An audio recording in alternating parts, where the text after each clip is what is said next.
அந்த இரண்டாவது சங்கீதம் வந்துட்டு எல்லா சங்கீதங்களுக்கு தலைப்பு இருக்குது. இந்த இரண்டாவது சங்கீதத்துக்கு வந்து தலைப்பு இல்லை இல்லைங்களா? யார் எழுதுனாங்கன்னு சொல்லி நமக்கு தெரியல. இந்த ரெண்டாவது சங்கீதம் யார் எழுதுனது அப்படின்னு சொல்லி பார்க்கும்போது அப்போஸ்தலர் 4ஆம் அதிகாரம் 25, 26 வசனங்களை பாருங்களேன்.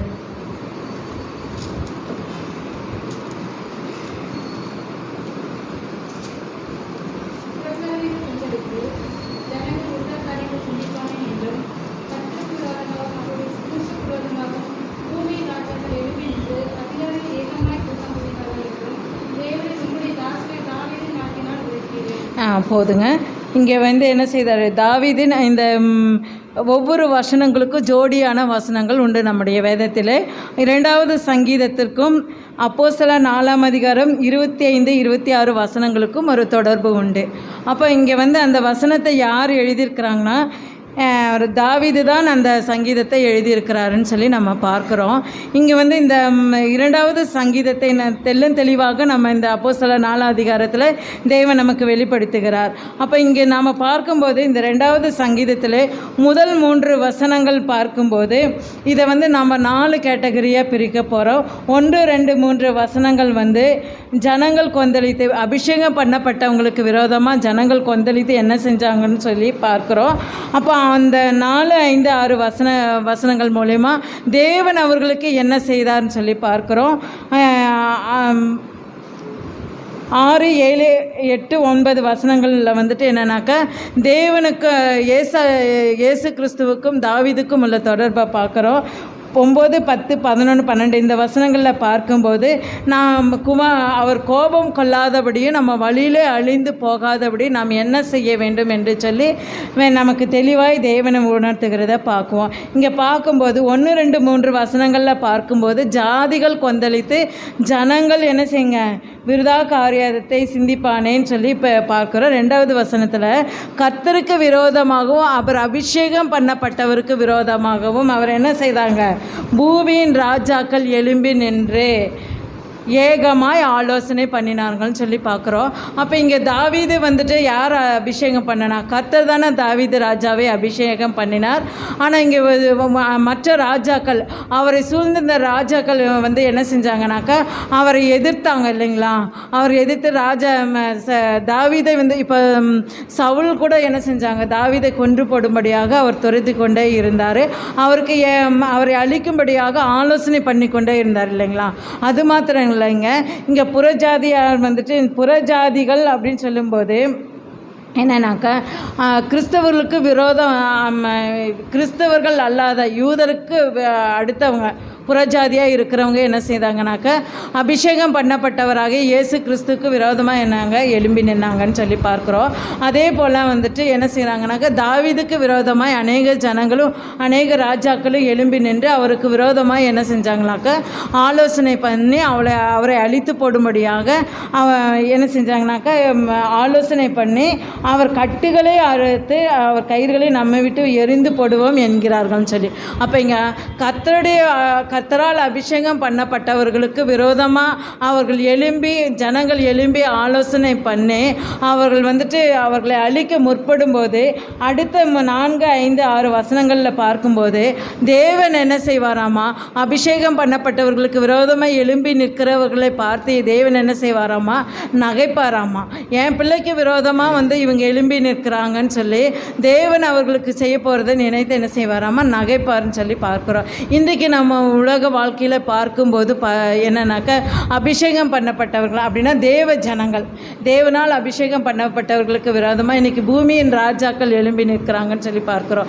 பூமியின் ராஜாக்கள் யாருனாக்கா இன்றைக்கி நம்ம கிறிஸ்தவர்களுக்கு எவ்வளோ பாடுகள் இருக்குது இல்லைங்களா?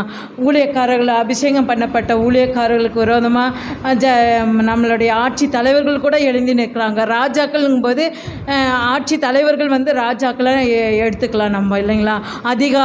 அதிகாரிகளும் ராஜாக்களும் ஏகமாய் கூடி நின்று அபிஷேகம் பண்ண கிறிஸ்தவர்களுக்கு விரோதமாய் புறஜாதிகள் அப்படின்னா புறஜாதிகளை நம்ம சொல்லலாம். புறஜாதிகள் எழும்பி நின்று என்ன செய்கிறாங்கன்னா கிறிஸ்தவர்களை நாங்கள் என்ன செய்வோம் ஒடுக்கி போட்டுருவோம், கிறிஸ்தவமே இல்லாதபடி நாங்கள் அழிச்சிருவோம் அப்படின்னு சொல்லி அபிஷேகம் பண்ணப்பட்டவர்களுக்கு விரோதமாகவும் ஆலயத்துக்கு விரோதமாக கிறிஸ்தவருக்கு விரோதமாக எத்தனையோ ஆலோசனை பண்ணுறாங்க இல்லைங்களா.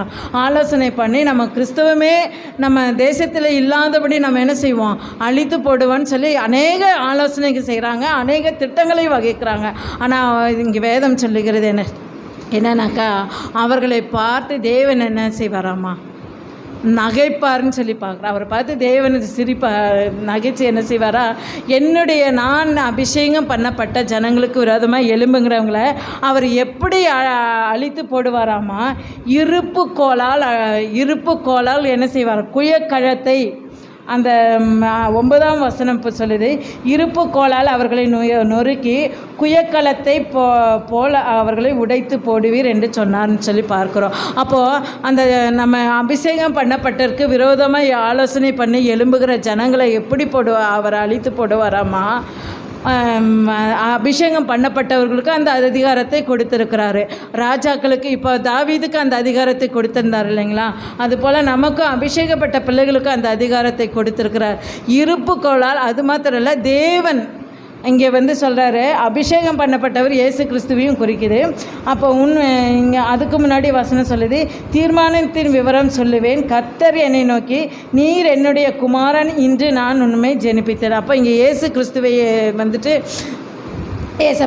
கர்த்தர் ஜெனிப்பித்திருக்கிறாரு. அவருக்கு விரோதமாக என்ன செஞ்சாங்க, யூத ஜனங்கள் எழும்பி நின்றார்கள் இல்லையா. ஆனால் எழும்பி நின்றாங்கன்னு சொல்லி பார்க்குறோம். அப்போ அவங்கள எல்லாம் எப்படி இது பண்ணுவாங்களாக்க, இருப்பு கோலால் மண்பாண்டத்தை உடைத்து போடுவதை போல கர்த்தருக்கு விரோதமாய் அபிஷேகம் பண்ணப்பட்டவருக்கு விரோதமாய் எழும்பி இருக்கிற ஜனங்களை தேவன் என்ன செய்வாராமா, குயக்கழத்தை போல, குயக்கலனா மண்பாண்டத்தை போல என்ன செய்வாரா, இருப்பு கோலால் ஆட்சி செய்கிற அதிகாரத்தினுடைய இருப்பு கோலால் மண்பாண்டத்தை உடைத்து போடுவது போல அவர்களுடைய எல்லா ஆலோசனைகளையும் தேவன் அவமாக்கி அவர்களை உடைத்து போடுவார். அவர்களுடைய சிந்தனைகளையும் அவர்களுடைய ஆலோசனைகளை தேவன் என்ன செய்வார், முறியடிப்பார்னு சொல்லி பார்க்குறோம். அடுத்த கடைசி வசனங்களை பார்க்கும்போது என்ன செய்யலாக்க 10, 11, 12 பார்க்கும்போது, இப்போதும் ராஜாக்களே உணர்வடியுங்கள், பூமியின் நியாயாதிபதிகளை எச்சரிக்கையாய் இருங்கள் சொல்லி பார்க்கிறார். பயத்துடனே கர்த்தரை சேவியுங்கள், நடுக்கத்துடனே களி கூறுங்கள் சொல்லி பார்க்குறார். அப்போ இன்றைக்கி நமக்காக தேவன் என்ன செய்கிறார், யுத்தம் செய்கிறவராய் இருக்கிறார். அவர் நமக்கு அந்த அதிகாரிகளை பார்த்து அவர்களுக்கு சொல்லுகிற வார்த்தை என்னென்னா, பூமியின் ராஜாக்கள் யார், பூமியின் ராஜாக்கள் யாருங்கும்போது நம்ம அதிகாரிகளும் நம்ம நாட்டை ஆட்சி செய்கிற தலைவர்களும் தான் பூமியின் ராஜாக்கள் இல்லையா. அவர்களை பார்த்து தேவன் சொல்லியிருக்கிறாரு, எச்சரிக்கையாக இருங்க, நீங்கள் எச்சரிக்கையாக இருங்க, பயத்தோடு என்ன செய்யுங்க, பயத்துடனே கர்த்தரை சேவியுங்கள், நடுக்கத்துடனே களி கூறுங்கள். அப்படின்னா பயத்தோடு இருங்க, என் பிள்ளைகளை தொடாதீங்க, அவங்க நான் உங்களை என்ன செய்வேன், உங்கள் மேலே கோபம், என் பிள்ளைகளுக்கு விரோதமாக நீங்கள் எழும்புனீங்கன்னா உங்கள் மேலே கோபம் கொள்ளுவேன்னு சொல்லி தேவன் என்ன செய்கிறாருனாக்க இன்றைக்கி நமக்கு சொல்லுகிற இந்த வார்த்தையின் மூலயமா சொல்கிறாருன்னு சொல்லி பார்க்குறோம். அப்படி அவங்க மனம் திரும்பாத பட்சத்தில் இன்றைக்கு எத்தனையோ காரியங்கள் மூலயமா தேவன் அவங்களுக்கு நம்ம ஆட்சி செய்கிறவங்களுக்கு தேவன் உணர்த்தி கொண்டு தான் இருக்கிறார் இல்லைங்களா. அப்போ அவங்க மனம் திரும்பாத பட்சத்தில் அவங்கள் மாத்திரம் இல்லை, அபிஷேகம் பண்ணப்பட்டவர்களுக்கு விரோதமாய், அபிஷேகம் பண்ணப்பட்டவங்கன்னா இப்போ ராஜாக்களாய் அபிஷேகம் பண்ணப்பட்டிருக்கிறாங்க, ஊழியக்காரர்களும் என்ன செய்கிறாங்க, அபிஷேகம் பண்ணப்பட்ட ஊழியக்காரர்களுக்கு விரோதமாயும் நம்ம என்ன செய்யக்கூடாது, கை நீட்டக்கூடாது, கைகளை உயர்த்தக்கூடாதுன்னு சொல்லி தேவன் நமக்கு கற்றுத்தருகிறார். அப்படி அபிஷேகம் பண்ணப்பட்டவர்களுக்கு நம்ம விரோதமாக எழும்பும்போது, அவர்களுக்கு விரோதமாக தீய ஆலோசனை செய்யும்போது தேவ கோபம் என்ன செய்யுமா நம்ம மேலே வரும்னு சொல்லி பார்க்குறோம். 12ஆம் வசனம் அதைத்தான் சொல்லுது, தேவ கோபம் நம்ம மேலே வராதபடி நம்ம என்ன செய்யுமா, வழியிலே நம்ம அழிந்து போகாதபடிக்கு அவருடைய என்ன செய்யணுமா, அவரை முத்தம் செய்யணும், அவரை அண்டிக் கொள்ளணும்னு சொல்லி பார்க்குறோம். அப்போ இன்றைக்கி நம்ம என்ன செய்யணும்னா, அபிஷேகம் பண்ணப்பட்டவர்களுக்கு விரோதமாக நம்ம எழும்பக்கூடாது. இங்கே ஃபஸ்ட்டு என்ன சொல்கிறேன்னா, குமாரன் கோபம் கொள்ளாமலும், இது குமாரன் என்ன செய்வாராமா, கோபம் கொள்ளுவாராமா. கோபம் கொள்றதுன்னா சாதாரணமாக சரிங்களா? இப்போ நம்ம வந்துட்டு எச்சரிப்பார். அபிஷேகம் பண்ணப்பட்டவர்களுக்கு விரோதமாக நம்ம எழுந்திருக்கும் போது தேவன் சில காரியங்களை கொண்டு, வசனத்தை கொண்டு, மற்ற காரியங்கள் மூலிமா தேவன் என்ன செய்வார்? நமக்கு எச்சரிப்பார். அதற்கு நாம் கீழ்ப்படியாத போது, தேவ கட்டளைக்கும் தேவனுடைய வார்த்தைக்கும் வசனங்களுக்கு கீழ்ப்படியாத போது கோபம் பற்றி எரியும். இந்த கோபம் கொல்லாமலும் இந்த கோபம் பற்றி எரியுங்களுக்கு வித்தியாசம் தெரியுது இல்லைங்களா? நமக்கு கோபம் கொல்லாமல் இருங்கன்னா சாதாரணமாக சொல்கிறது, அவனை கோபம் பற்றி எரியும்னு சொல்லி பார்க்கும்போது அவருடைய கோபத்துக்கு முன்பாக நிற்க முடியாது இல்லைங்களா? அப்போ இங்கே பார்க்க வேளையில் நினிவே பட்டணத்தை நினிவே பட்டணம் இல்லை, சோதோம் கொமோரா பட்டணத்தில் அங்கே வந்து அங்கே வந்து பாவம் பெருகி இருந்துச்சு இல்லைங்களா? அங்கே தேவனுடைய வார்த்தைக்கு கீழ்ப்படியாத போது அவர் வந்து எச்சரிச்சிருக்கிறாரு, மனம் திரும்பும்படியாக எச்சரிச்சிருக்கிறாரு. அது மாத்திரம் இல்லை, ஆபிரகாம் ஐயா என்ன செய்கிறாருனாக்க தன் தேவனிடத்தில் 10 நீதிமான்கள் இருந்தால் கூட அந்த பட்டணத்தை அழிப்பீரான்னு கேட்குறாரு. அப்போ 10 நீதிமான்கள் அந்த இடத்துல இருந்தால் கூட நான் அந்த பட்டணத்தை அழிக்க மாட்டேன்னு சொல்லி, அப்போ ஒரு நீதிமான் கூட என்ன செய்கிறாங்க? அந்த சோதோம் கொமோரா பட்டணத்தில் இல்லாதபடியினால தான் அந்த ஜனங்கள் வந்து தேவனுடைய வார்த்தைக்கு கீழ்ப்படியாதபடி தேவன் அருவருக்கிற பாவங்களை செய்தபடியினாலே தேவ கோபம் பற்றி எரிஞ்சிச்சு. அந்த தேவ கோபத்தினால அந்த பட்டணமே இல்லாமல் போயிடுச்சு இல்லைங்களா? அந்த பட்டணத்தையே எரித்து போட்டார்னு சொல்லி பார்க்குறோம். அதே போல் இன்றைக்கு நம்மளுடைய தேவன் இந்த வசனத்தின் மூலம் நம்ம அங்கே என்ன கற்றுக் கொடுக்குறாருனாக்க, அபிஷேகம் பண்ணப்பட்டவர்களுக்கு விரோதமாக நம்ம கையை நீட்டக்கூடாது, அபிஷேகம் பண்ணப்பட்டவர்களுக்கு விரோதமாக நம்ம ஆலோசனை பண்ணக்கூடாது, தேவனால் அபிஷேகப்பட்டவங்களுக்கு விரோதமாக நம்ம எந்த ஒரு தீய ஆலோசனையும் எந்த ஒரு காரியங்களையும் பேசாதபடி நம்மை காத்து கொள்ளணும்னு சொல்லி பார்க்குறாரு. அப்படி நம்ம செய்திருப்போமே ஆனால் தேவன் நம்ம மீது கோபம் கொள்ளாதபடி தேவ சமூகத்தில் என்ன செய்யணும்னா நம்ம அறிக்கை செய்து அவருடைய பாதத்தை முத்தம் செய்து அவரை அண்டிக் கொள்ளும்போது நம் பாக்கியவான்களாக இருப்போம்னு சொல்லி பார்க்குறோம். நம்ம இந்த வசனத்தின்படியாக நம்ம வசனத்துக்கு கீழ்ப்படிந்து நம்ம அப்படி யாராவதுக்கு விரோதமாக நம்ம எந்த அபிஷேகம் பண்ண மனுஷருக்கு விரோதமாக நம்ம பேசியிருப்போமே, யாராக இருந்தாலும் சரி, யாருக்காக இருந்தாலும் சரி, வெளியே கர்த்தரால் அபிஷேகம் பண்ணப்பட்ட வெளியே ஊழியக்காரங்கள் மற்ற யாருக்கு விரோதமாக தேவ மனுஷர்களுக்கு விரோதமாக நாம் பேசியிருப்போமே ஆனால் தேவனுடைய சமூகத்தில் நம்ம அறிக்கை செய்து தேவ கோபம் நம் மீது எழாதபடி நம்ம என்ன செய்வோம்?